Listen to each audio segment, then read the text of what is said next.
After being hospitalized for months following a tragic accident, a former Springdale Bulldog and Arkansas alum is back home tonight. We're going to hear from Josh Foner's family about how, with just a 10% chance of recovery, they knew he'd beat the odds.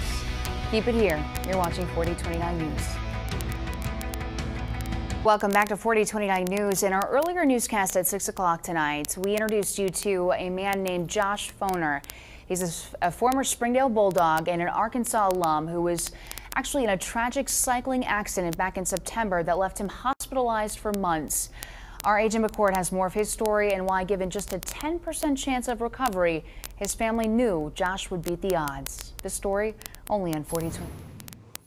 Josh didn't go through life taking the easy way out. He had a degree, but decided to go through the grueling training process to become a Navy SEAL instead of going through officer school, because he felt like he had to earn the respect of his Navy brothers, not by watching them on the sideline, but by going through it with them, by being the man in the arena. Teddy Roosevelt has this famous speech called The Man in the Arena, and ultimately the gist of the speech is it's much better to be the man in the arena actually fighting than the man looking on from the sidelines. Josh lived his life in the arena, fighting for others, even if it was something as simple as lifting someone else up during a workout at his local CrossFit gym. It's so fitting because Josh is he's a hero. He'd be that person that could get into any situation and save you from whatever it is. Like, he would put his life on the line every single time and not even second guess himself to do that. So when Josh's cycling accident left him in a coma and unable to fight for himself, everyone he'd ever fought for jumped in the arena with him. The mistake the doctor made was saying, "You've got a chance." So once they said that, we knew Josh would, he would certainly want that shot. The last 7 months have been a blur of surgeries, hospitals, and waiting sometimes what seemed like forever for Josh to show some improvement. It'd be wonderful if he got up out of bed and ran down the hallway.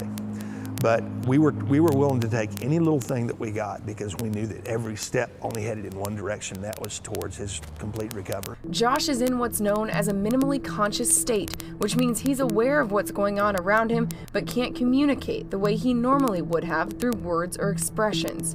To show him they were in the arena with him, Josh's dad and brother went all in. Teddy Roosevelt thought that the ultimate challenge was fighting a bear, and so that's where kind of the bear claw came from. Josh has a bear claw tattooed on his chest, and pretty soon, so did John Michael and Mike.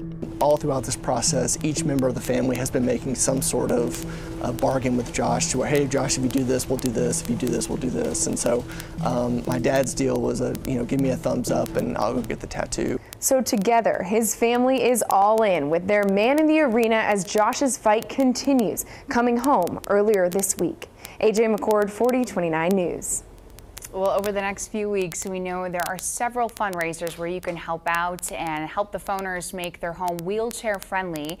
You can find a list of those events, a silent auction, and a CrossFit competition on our website, 4029tv.com.